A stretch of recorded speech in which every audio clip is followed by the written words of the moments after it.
It's Today in Putnam County with Shan Stout. Hi, everyone. Welcome to Today in Putnam County. I'm Shan Stout, and I am here with a guest that you already know. He is definitely not new to our listening audience, and recently has a brand new viewing audience. Yeah. I'm speaking with Jason Grider. Hey, you Shan. might know him from Good Morning Cookville. Yeah. And all the other radio entourage that you're a part of. Well, somebody asked me the other day, they said, Jason, what radio station are you on? I just said all of them. I mean, I don't know It's true, though. don't know how to narrow it down anymore. I'm on all of them. So you've been in the radio business. Let's just go over your quick bio. Okay. Give us the Cliff Notes. well, the interesting part about where I'm at now, being the general manager of Cookville Communications, this is where I also got my start. My dad was the afternoon guy at Q94. So he started bringing me to this building when I was in first grade. That is a wild beginning. On the other side of this wall is where I said my first words on the radio. That is so cute. So it's been a real full circle moments. But I got started here in Cookville. My first full-time job was here. And then after here I left and did morning shows all over the country, and then was able to move back home a few years ago, and this opportunity came available to do this, and I couldn't wait to do it because these stations not only mean something to me, these stations mean something to the community. WHUB has history. The Country Giant has history. KISS has history. WPTN has history. I mean, it's been around almost since the 60s, you know, and so these are precious commodities, and I felt like it was my job to make sure that they stayed that way. Don't know how good of a job I'm doing at it, but I'm trying real hard. Oh, you're doing a fabulous job, and I really commend Cookville Communications for choosing you as general manager. Not only have you earned that right by working up through the ranks, Yeah. everyone knows you, everyone loves you, everyone respects you. Now, we've been friends for a very long time. That's true, yes. Our origin story goes way back. We're into the decades point now. Yeah. You're always my I don't like anybody anymore stop. Because I can stop, and you're always nice and friendly. And, Well, I appreciate that. So about the time I start hating everybody is when I come see you, because Okay. you're always a bright spot. Well, So thank you for good. that. So Yeah. I'm sort of your social therapist. A little bit, yeah. You just don't know it, and I'm not paying you for it. That's so. great. That's great. The bill will come in the mail. It's Okay, no good. problem. Yeah, that's fine. Yeah. So we've covered the fact that you've worked in radio a very long time. My whole life, yeah. There's been a zippy and unexpected twist in your career that's making your resume look even more interesting. What's that? Don't be coy.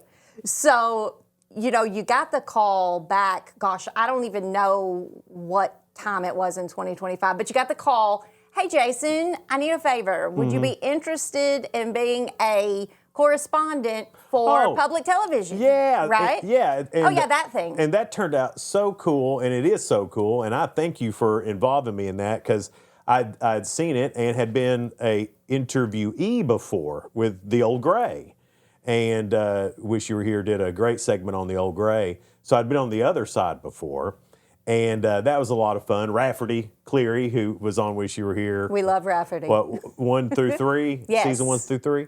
And so he was the one who interviewed me. And then just this week, I got to be the one to interview Rafferty. so that was kind of fun too. But the show has forced me. Of course, when you grow up here, I guess you just kind of become, jaded to what's available. Like the waterfalls, for God's sakes. Yes. I grew up here. I knew about Fall Creek Falls and Cummins Falls, but Cummins Falls you had to go on illegally back in my day. You had to sneak on. Mr. Stout says the same thing, yes. So now it's open to the public, which is neat. Kind of takes the allure off of it a little bit, because you don't feel like you're in trouble. It's all legal and stuff. But I didn't realize that there was so many more. I didn't ever take advantage of any of that growing up here. And I think that's a lot of people. Wow, yes. And then the very first place that we got sent for Wish You Were Here was McMinnville. I hadn't been into McMinnville since probably I was a teenager. Now, for our Warren County listeners and viewers, we know it's McMinnville. Like, I get fussed at all the time for not saying McMinnville on television. McMinnville. But we're supposed to, for television. I was trying to be proper. We're supposed to say McMinnville. I mean, and Right. you at least say McMinnville. McMinnville. So Yeah. you're closer. Oh, whatever. But just let's just get it out there because I know I'm going to get some hate text. I'm sorry. Don't hate Shan. Hate me. I'm good. But we would go down there, in high school because, we were trying to pick up the ladies, And so it had been a long time since I'd been down there. And then for Wish You Were Here, and I've been hearing all this stuff about McMinnville with Upper Cumberland tourism, about all this stuff. And they would mention these things that I never heard of them before. And so when Wish You Were Here was said, go to McMinnville, it'd been so long, that place, oh my gosh. Oh, are you and kidding that was me? Barron Fork Brews, Yeah, right? Barron Fork Brews. Yes. But the whole downtown area, everything around it's beautiful. They've done such a great job. McMinnville's killing it. Their Main Street program. Yes. Their revitalization plan. I remember years ago when they showed me the plan, and I thought, gosh, that is awfully ambitious for McMinnville. Yeah. Well, it's just beautiful. And then went back the next week because I wanted to go to that Cumberland Biscuit Company. Yes. Which is delicious. It's like hippie Cracker Barrel. Yes, who doesn't love a good biscuit? And they do it right with a whole lot of mojo. Absolutely. And then, the theater right across from there, beautiful, what history that is. And, everything down to their Christmas tree lighting. They didn't light one Christmas tree. They lit up the whole daggum town. Anything that could be draped in lights was draped in lights. So I guess the Wish You Were Here, getting back to that, the thing that surprised me the most is all the stuff that I didn't know existed growing up here. And I bet there's a lot of people, and I say this a lot, is, we need to become tourists of our own area because we get into our own little thing. We go to work the same way every day. You get your favorite things you do. We get in a rut. And so if you can get out of that rut for just a little bit, there's no telling what you'll find. Well, being the Welcome Center, we talk to visitors first. Those are the bulk of who comes through our door. But we have a lot of locals that come through. And now that we have the convention center, we have a lot of locals coming to events, and they chit-chat with us while they're there. And the story that we hear most is, I didn't know the great things that we had going on here until my family came from out of town to visit, and I had to figure out an itinerary. Yeah. So they would come to us and say, okay, I know this is dumb. I've lived here 22 years. Right, but I need to know what to do with my family. Yes. And here's their ages. What would you do if it was you? And we would kind of lay them out an itinerary, and they're like, seriously? How have we been here this whole time? You kind of feel like an idiot for not knowing. Everyone feels stupid, but I have learned more. Now, for our viewing and listening audience, I just want to start from scratch with the Wish You Were Here. Jason and I both are, Jason's a correspondent, and I'm the host of Wish You Were Here, Adventures in Tennessee's Upper Cumberland with WCTE PBS. And this show is in its 4th season, and it basically covers unique places to eat, unique places to visit, and unique attractions across the Upper Cumberland, so all 14 counties. Now, that being said, the same for me, as I have done the show, and after 4 years of doing it, we've covered a lot of places. I have changed the things I know about the Upper Cumberland. We are rich in so many unique adventures. I mean, like crazy. every level. Like if you're a person that's just real low key, we're covering antique shops, and we're covering some downtown experiences and some coffee trails and just all different things. But if you are the outdoor explorer, oh my word, the places we have to see are like none other. We're like the Taj Mahal of outdoor experience. No, seriously. I mean, you're not wrong. I mean, this is becoming, and it may already be, the outdoor adventure capital of the world. I mean, that is a huge tourism drive, if I'm not mistaken, for this area. Oh, it is the tourism drive. Yes. And I never would have a million years thought about that, because back when we were growing up, it was just redneck stuff you did. Let's go on a walk. Now it's go on a hike. And yes. So it's changed in what it is. But I understand that, I've got buddies who live in Nashville, bigger towns. They don't have this. They can't drive 10 minutes and go on a beautiful hike like we can. It takes a lot of planning, and it's a far piece to get there. So you have to understand how blessed we are to be here, to have this stuff that other people are literally coming from the other side of the world to experience. And we do have international what I'm travelers. saying. Speaking of other side of the world, I mean, when we tracked our data this year, and we have more international visitors than ever before. That's crazy. And that's thanks to the state of Tennessee. They literally brought tour operators from 18 countries to Cookeville last year and the year before, and let them experience what they call a Southern Tennessee Well, next time getaway. that happens, Shane, you need to let us all know so we act right. Well, you just got lucky on that day. They want to hear somebody say y'all. Yeah. Biscuits and gravy is what they consider that from television. You know, they're getting their experience from television. So they want biscuits and gravy and banana pudding. Those are very important to them. So they're like, where can we find, you know, and they're saying banana Everywhere. pudding with a really thick accent, and it's adorable. But we literally give them those experiences, and they want to stay in unusual places that capture the landscape and the scenery. So they're even staying on farms that are Airbnbs, things like that. They want the whole Southern experience. How big a deal are Airbnbs right now? I mean, Huge. And for us, we're booked. Our hotels are booked I'm out going to ask that. constantly. I don't mean to be interviewing you now. That's okay. We switched That's okay. roles. Listen, I'll take it. Okay. We are booked out with our hotels all the time, Thursday through Sunday. We used to have a little bit of a down season, and now we're just not seeing. We maybe have like a 25-day down season in the year. Wow. And it is hard to get a hotel for any length of time if you don't do it very, very early. Recently, we had double stacking events with the Chuck Wagon Festival, and we had another festival down the road.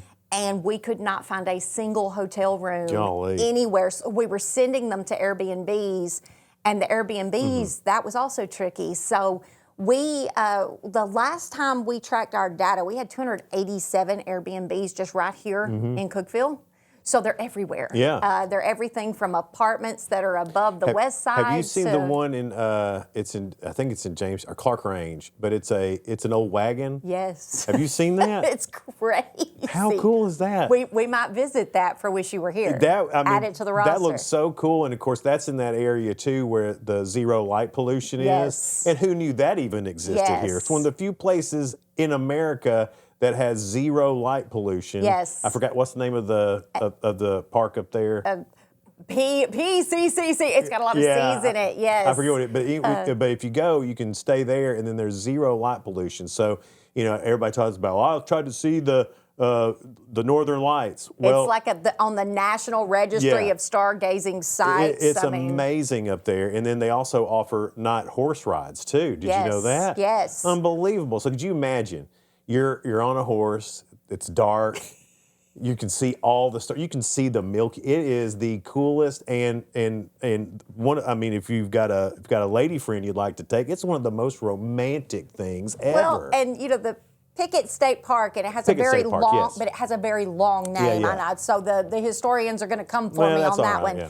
But it also has. It's one of the only places in the United States that has glowworms that are visible at night under their natural rock arches. And that's a real thing too. I mean, you hear glowworms and you're like, but no. It is like LED lights are lighting the rocks. I mean, that's what it looks like. It looks so cool. Yes. Google it. Y'all want to go. This has been our experience with Wish You Were Here. We've learned about things and seen things that we would have never found Never found on my own. I never would have gone looking for any of that stuff. I just wouldn't have. With watching the show, it's really cool because, of course, I get to experience as a correspondent, but to watch everybody else experience what they're going through and what they're doing is really neat too, because it's all stuff I haven't heard of before. So not only do I get to experience in real life, when I watch it back, I get to watch everybody else, and I know what they're feeling. They're having that feeling of, oh my gosh, I can't believe this is here, or oh my gosh, I love this so much, I can't wait to come back, because that's exactly how I felt every single place we've been. Oh, my first season, I was not privy to what the other correspondents were doing until I watched it on television with the rest of the world. Right. And I would see a place and go, oh, they got to go there. I didn't know. And I would go visit. And so the Quarry Restaurant was like that. Yeah. One of my co-anchors, they were there, and I saw it on the show. And so I was like, Mr. Stout, we're going. And so the next week we went out there, and they're like, wasn't your show just here? You know, and I was like, yeah, but I wasn't here. I wanted to come and eat the beautiful hamburger with the gorgeous view. And that has been our experience. And speaking of experiences, when we come back, Jason's going to tell us his favorite location and maybe his favorite moment on Wish You Were Here. It probably is involving a blooper. You are listening and watching Today in Putnam County with Shan Stout, and we'll see you after this break. We're back with Today in Putnam County with Shan Stout. Welcome back to Today in Putnam County. I'm Shan Stout, and if you've been listening, we have been talking with Jason Grider, my good friend, and the general manager of Cookeville Communications, but we've been talking about Jason's experiences as the newest field correspondent for Wish You Were Here, Adventures in Tennessee's Upper Cumberland, and that is the season 4 show on WCTE PBS. And it's airing every third Thursday of each month at 7 p.m. I know that, but it always surprises me when it comes on. And then you see yourself, what My am I wife doing will on be, TV? hey, I think you're on TV tonight. I'm like, what for? Oh, yeah. All the people at church tell me. All the older people are like, we saw you this week. And I'm like, I was thinking, in Walmart? Yeah. Like, I'm not You're sure. right, yeah. And then they're like, on TV. And I was like, oh, yeah. And so then I'm like, what was I doing? And they're like, you don't know? No. And I'm like, well, we record out of order, so I don't That's really, right, yeah. I have no idea. So we promised you guys that when we came back, we would talk to Jason about your favorite thing so far filming television. Now let's talk about the experience. Before we release the Kraken and talk about bloopers and all the fun things that you filmed, talk about the difference between, you went from radio to television, but you'd already been doing some televised podcasts. Yeah, so we do Good Morning Cookeville now, and that's a every weekday morning, 6 to 8. That's a live show that goes on our Hub Plus app, which this show is on as well, and then Facebook, YouTube, channel 192 on cable. So the whole point of that was to try to start building something that is a community radio or community television station. Channel 22 WCT obviously does a fantastic job, but they've only got so many hours in the day. And then there's all this other stuff that we could be doing, So, and we've got a really great partnership with them, and they've been really supportive of what we're doing, and we're super thankful. But so yeah, I've been doing that. So that was a little bit of a difference there. But what happens, honestly, is I forget that someone's looking. Like, I forget that there's cameras. You're so used to people listening to you that you're forgetting to look at the camera and interact with that person. I've had to get better at that for Wish You Were Here, because you start off looking in the camera and you say these things, and so I've had to get better at that part, because that was different. Never really had to do that before, as introducing a segment by looking at the camera. And with no practice, because it was on the job training. It was like, hi, Jason, you show up for your first shoot. It's like, this is your main camera, this is your secondary camera, this is the person you're interviewing, shake hands and let's go. Yeah, good luck. Yeah, that was, But growing up in radio, being in radio, that's how radio is. Yes. There is no training. One, because you don't need any. Two, it's just you don't need it. Here's everything you need. Good luck. If you screw up, we'll let you know. Just laugh at yourself and keep talking. And that's kind of how this was too. But in you could call it training, because I've been doing this kind of stuff my whole life. So well, you have to know that's why we invited you on the show. I mean, we all had a meeting and met with the producers, the directors, Avery Hutchins, and we were season 4. Rafferty had to leave the show because he was continuing his education, getting his master's degree. Good for him, too. Yes. Caitlin Steakley, same thing, getting her master's degree. So a lot of extra education going on. Well, Shane, you don't have to worry about that with me. No master's degree for you. Not continuing any education here. So we continued your education. It was on the job training with Wish You Were Here. But like your name, we were like, oh my goodness, please help him say yes. Because it was hard to think of anybody else filling that spot. I figured everybody else had turned you down. And you just got to the end of the bucket there. Well, Jason's the only one that's left. That could be what happened with me. I'm I bet not he'll sure. say yes.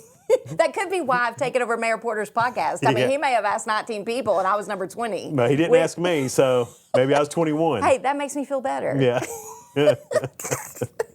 But I've really enjoyed doing the show with you. So I missed the episode where you were filming with Rafferty. You two were a dynamic duo, and Rafferty, I've made no secret, is my favorite co-host to have worked with. Oh gosh, yeah, he's great. We did the whole I don't know what to do with my hands thing, like Ricky Bobby, and because there's some waiting. There's doing something, and then there's some waiting. And while you wait, You might as well make a good blooper reel. And he's goofy, and I'm goofy, I guess. So we were goofy together, and then they would say, "All right, time to do this," and we'd straighten up real quick and tell me about Monterey. Tried to be all professional and stuff, but just know during all that stuff, we were not professional. We were goofy and stupid, and it was a lot of fun. So behind the scenes, we've talked about your favorite moments, but you really had a particular benefit to the job that you weren't expecting. Oh, my. Yeah. Yeah. So one of the places that I got to go for Wish You Were Here was the new Sabre restaurant, Jay Albright, and got to talk to him, which, I mean, just talking to him, you just know how smart he is. Oh, definitely. And you kind of hope that you can keep up.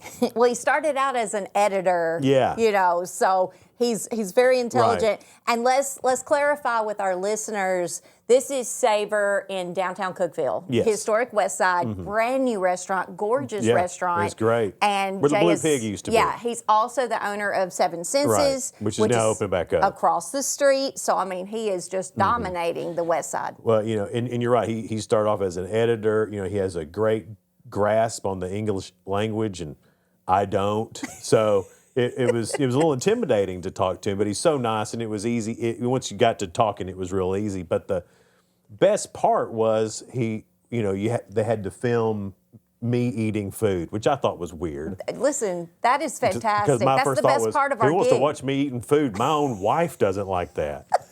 And so he just kept bringing stuff out, and I was getting so full. I was so full. And then right after that, I had to go to tech because I'm the PA announcer for the men's basketball team. And you're full of all this full. delicious food. I'd done a morning show. I'd done this show, eaten a ton of food. Now I had to go be the PA announcer at tech, which is a stinking blast. But I was sitting there as they were warming up, trying to stay awake, because I was so full of carbs. So full, but it was, but that was, and the food is so good. Anytime you can go and try a bunch of delicious food, that's not even a job then. No. That's just having fun. It really And is. so far, honestly, this whole thing has been just having fun. And I enjoy it a ton. Well, season 4 was not supposed to be a thing. Season 3 was our farewell tour, basically. And so the fact that season 4 came back kind of caught us off guard. And then and that was another reason. Like Caitlin's like, okay, I'm done with season 3. We got that under my belt. So she moved on, Rafferty moved on. So we had to bring in a whole new cast and crew. And so you really had to hit the ground running. I mean, I don't even know if we gave you 2 weeks notice. It was like, hey, can you film on Thursday? I don't remember. That was a long time ago. You're like, yeah, what's this for again? Yeah, where do I show up at? Baron Fork Brews. That's where that was the first one there. That was the first one you did. But this is fun, and it's great also for the community to see everything. And plus, this thing goes out all over the place. So it really helps bring people here. It helps bring tourism dollars here, which helps our property taxes here. So to me, it was just kind of the thing to do. Plus, it's a stinking blast. It is. It's a lot of fun. And I will say, I didn't realize after the first season initially aired across every Tennessee PBS channel. Wow. And we were like, this is amazing. Every Tennessee PBS channel, but then it was put on I call it the interweb of PBS. Like all the PBS stations across the nation and Canada can pick it up if they choose to. Okay. Well, I really didn't get the memo initially that it was being picked up across the nation until... Well, I didn't know that either. Yes. Well, we had the Chuck Wagon Festival. We're nationwide? We're nationwide. And so after the Chuck Wagon Festival, we had people... How about that? Coming. It's going to make you more nervous now. We had people coming from everywhere, but there was this group of 18 people from Arizona, and they said, you look a lot like a redheaded girl that hosts this show we love, that I think it's in Tennessee. And they were telling me all about our show. Wow. And I said, wish you were here. And they said, yes, that's it. They said, is that you? And I said, yes. And they said, what are you doing here? Are you filming? And I said, well, yes, but also I'm our director of tourism. Right. They're like, oh, that tracks. Yeah. You know, it was like they were putting the pieces together. Absolutely. Well, about an hour later, we ran into a couple from Mississippi, and they said, hey. No way. You know, and I was just like, oh my gosh, what is happening? So when I told PBS, they're like, oh yeah, you know, different PBS stations across the nation can pick up the show. Lord Shan, you're going to have paparazzi here soon. Listen, I know, I'm sorry. You're but the you Taylor can Swift handle of the it. Upper Cumberland. Yeah, I'll take it. Yeah. I'm not even sure how to respond to that. This interview has gone off the rails now, Jason. You knew it would. I did know it would. Yeah. I knew I would lose control of you rather quickly, but it would be fun. It's a runaway train that I will jump on every single time. Okay, well, great. What was the other thing you wanted to talk about? I don't know. Oh, the bloopers. Right. Yeah. So what? You're going to be the king of the blooper reel. You're the new Rafferty. Okay. And so I always get offended if I don't make the bloopers, but the camera crew's like, no, Shan, that's a good thing. That means you didn't have any Right. mistakes. And I'm like, well, that's not true. They just weren't funny enough to make the blooper reel. The funniest one, and I didn't do the blooper, but I was a part of the blooper. We were talking to Billy Davis about small town Tennessee Christmas. Love Billy, Upper Cumberland Yeah. Tourism Association director. Love her too. She is fantastic. Couldn't be a better person for that role. So she was talking about all the things going on around the Upper Cumberland for Christmas, and then she starts talking about in Putnam County the Christmas on the square, and she goes, you know, it's on the square. And she draws out a little square. And she draws a square. Then I looked at her and I said, Billy, is it on the square? She goes, yeah, it's square. And so I guess she thought I was serious. And so we kept going on with that square bit for a while until finally you could see like a ping, wait a minute. And I just thought that was the funniest thing. So I don't know if that was necessarily a blooper or if it was because I did it, that was on purpose. It was kind of like an inside joke that started growing, and she finally got in on it. Like she was contributing to the joke, but didn't know realize. it. Yeah, she had no idea. So that's the best one so far. And I don't know about any other bloopers because I'm sure I've had them, but I can't think of one off the top of. I try to forget bloopers because when you mess up, you're kind of like, oh well. Well, I'm not going to say my favorite blooper. My most embarrassing blooper was I was at Rock Island State Park, and the park ranger there said, "Do you want to meet Maisie?" And I was like, "Okay, who's Maisie?" And Maisie was Snake. And they pulled out Maisie, and he was like, "Hey, you wanna hold her?" And I was like, "I've never touched a snake. Like, it's not going to be a good relationship." Yeah. Like, and he goes, "Oh, she won't hurt you." I'm like, "I may hurt Maisie. Right, like, you need to understand how terrified I am." When I was a kid in school, I would take my pencil to flip the page if it had a snake on the book. Like, I wouldn't even touch the book that had Have a you been picture of a snake. traumatized by a snake ever? Just nature. I think it's just, okay. it's within All my right. DNA. So you haven't been like bit or nothing? No. Oh, okay. No, thank heavens. Well, that's not true. I haven't been bit, but a garden snake got caught in the spokes of my bicycle, and it whipped my legs for like 1,000 times before I crashed and wrecked. So yeah, that's probably back trauma, Jason. So yeah, but you should be the one sitting on the couch at this point. I know. Maybe you need to be my therapist. But we have had a really good time, and the blooper reel is really my favorite part of the show. But you can catch past episodes, like all 4 seasons are available on YouTube, WCTE. You just type in "Wish You Were Here," it pops up. And you can also view them from WCTE.org, which is great, and we appreciate that. But the show has actually been nominated for an Emmy multiple times. No so way. season 4 could be your year, Jason.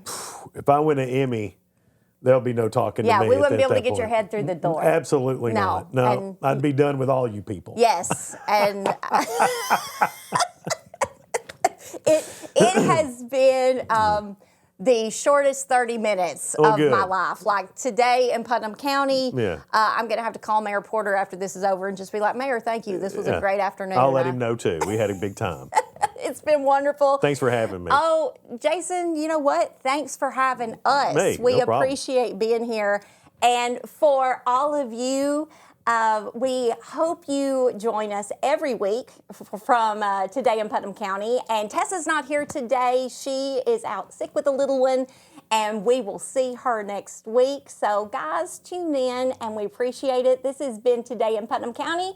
I'm Shan Stout, and I hope until I see you next week, you enjoy the journey. This has been Today in Putnam County with Shan Stout.